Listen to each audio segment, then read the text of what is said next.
TED talk, what I heard about it, we cannot truly empower women without solving their health problems, importantly, the mental health problem. Now, if you look at the entire scope of a mental health, it is not just related to some psychological illnesses only. Sometimes the over aggravating pressures from the office, some medical conditions which are truly not a psychological challenge, but certain gynecological endocrine disorders, which are now terminology changing to PCOS. I am changing the uh, I mean, the word PCOS is more common, so I'm just taking it ahead. So this month is September, and September is known for the awareness of PCOS. And if we look at the entire spectrum of PCOS, initially it used to get detected only during the infertility or certain cases only. But now, if we look at it, many college going, the young crowd is also getting affected by PCOS. PCOS becomes a multifactorial and handles many other ladders as well.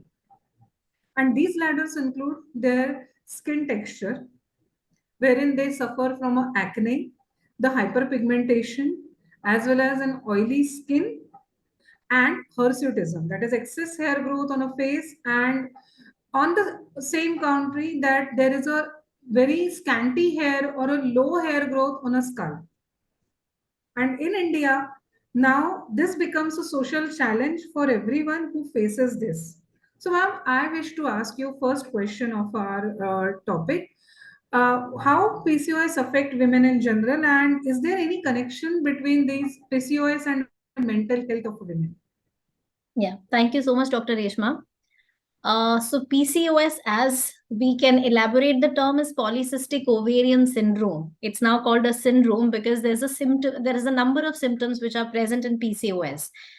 The most commonly seen symptom is, as you just very well defined, the hair pattern changes are different. Like they have very scanty hair on scalp. A lot of women have a lot of hair on the face. They have excessive body hair, which is again disturbing for the woman. They have insulin resistance. A lot of women do develop diabetes. There is infertility, there is menstrual irregularity. So these are very commonly seen, right? Along with this, one of the common symptom which is psychological and seen in patients with PCOS is depression and anxiety. So mental health challenges are very common in women who are struggling with PCOS. So there's a very strong link between this gynecological problem and psychiatric issue. Okay.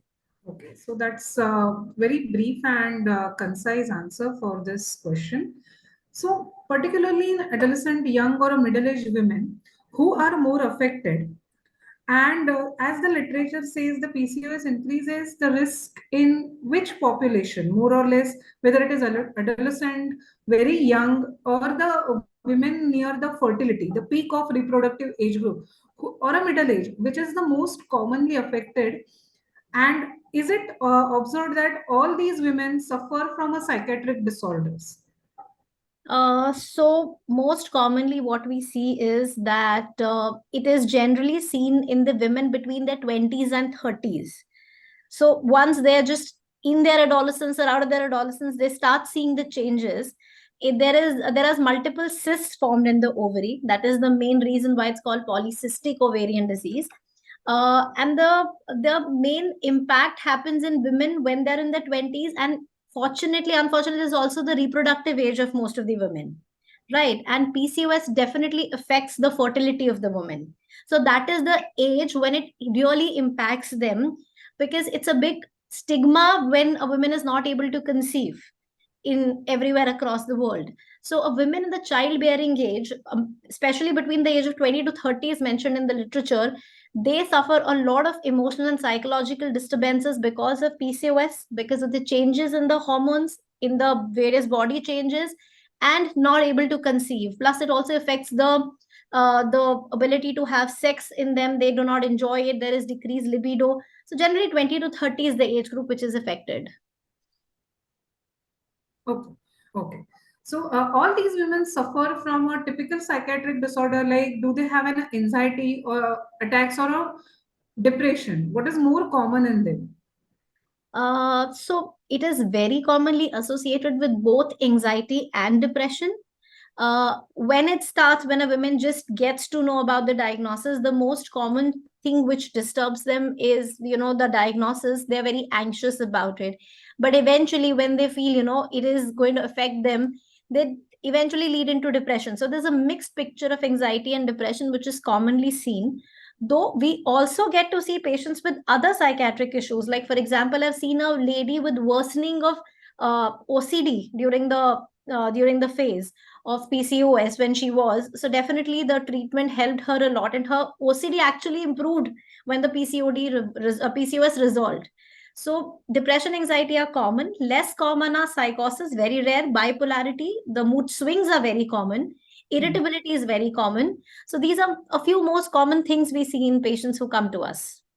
Okay. So how do you advise them? So what is your, I mean, protocol when someone comes to you with such things? When they are sometimes there is a possibility that a woman is just walking into your cabin Yeah. without knowing that she is facing PCOS, and that PCOS is making her mood swings or an anxiety attack. And then how you tackle such cases? Very good question, Dr. Reshma. Multiple times we know that the patients are referred to us by gynecologists, but so many times they walk into our clinic when they are completely unaware. When we take a detailed history, we can figure out that they have menstrual abnormalities. The menses are not very regular. So menstrual history forms one of the most important parts of the history when we take from a patient. We can see facial hair growing, coarse, thick facial hair. We can see that they're very obese, they're putting on weight, and they come and they're very depressed, and they say, I feel that I have been going through a low phase, that is why I'm putting on weight. So definitely, as a doctor, we always tell them to get their testing done, evaluation done, get an ultrasound done, and see a gynecologist if the menses are irregular. And so many times we have diagnosed PCOS. Definitely, it's a good thing to diagnose it, because when we know a patient has PCOS, we can help the patient better. Sure, sure. So, ma'am, my next question is coming. That is difficulty in conceiving or a menstrual irregularities, which is a significant cause of this psychological distress. So, how do you help them to to identify the mood disorders as well as any other psychiatric challenge if they are facing? And it is important to prioritize the mental health first, or there the medical conditions, because the repercussions are so much that they are not putting a first fit forward for their psychological health and the challenge which they face. I agree, Dr. Reshma. Multiple times, patients have been referred to me from the infertility clinics because they have been very, very low, and they feel that, the PCOS has been diagnosed, they're working on it, but still they're very, very low. So I think psychologically, if a woman is not happy, stress can itself lead to infertility. So whenever a patient is there, we do start talking to them. If need of medications is there, we can start medications on them. Otherwise, we refer them to counseling.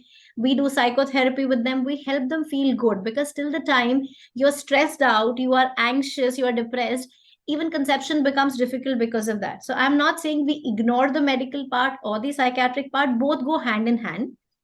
At the same time, acknowledging the mental health is very important, because I have seen women without any, even without PCOS, in a lot of stress, not able to conceive. So yes, any lady with PCOS who comes to us, we start treatment immediately. Medical treatment is also going on, and we start the mental health treatment as well. Wow, that wonderful insight from you.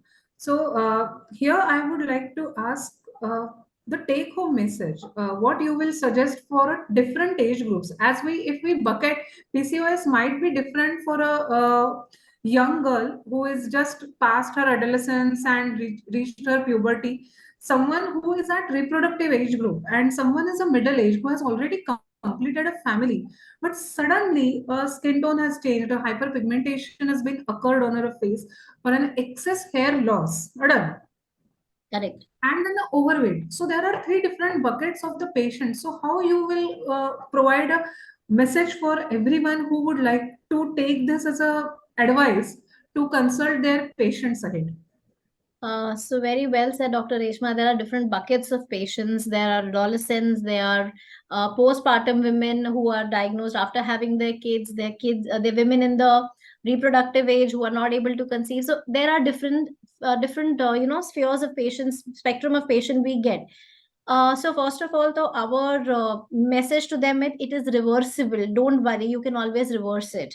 For example, in the group of patients who are overweight, most of them are generally overweight. Our first suggestion to them is start working on the weight. Start working on your health. Your physical health is very important. Start doing regular yoga and exercises. There's a huge role of lifestyle changes in PCOS.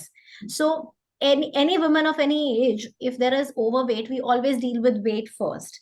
If there are changes which are really facial shape, facial hair growth, hyperpigmentation, which are really bothering the women, we can tell her that we have dermatological treatment to these things which are possible, and we refer them to a dermatologist. We liaise with the dermatologist when we can do some laser treatments for them. At the same time, whenever there is a lot of stress on them, we focus on mindfulness exercises, teaching them breathing exercises, how to deal with the stress and cope up with it. The stress level in every age group is different, and the way we cope or way we deal with it is different. So definitely normal lifestyle changes do help. And if we feel that the woman is really clinically depressed and is not able to deal with it, then we do start medications for them also. That's a wonderful insight from you, and this will definitely help all the viewers who would like to again take this video or these bites as a part of their daily routine and consult different age group patients. This is real going to help them as a ladder to make it more feel good factor for their patients who will approach them not only for a medication part but from a counseling part also. Okay, what is more important? Which tests are important? How you can bucket the patients or categorize them, and how you can suggest them a good change in life. So thank you, Dr. Priyanka, for being with us on this platform, and this would be a very nice interactive session with you. Thank you so Thank much. Have a you. good day, ma'am. Thank you.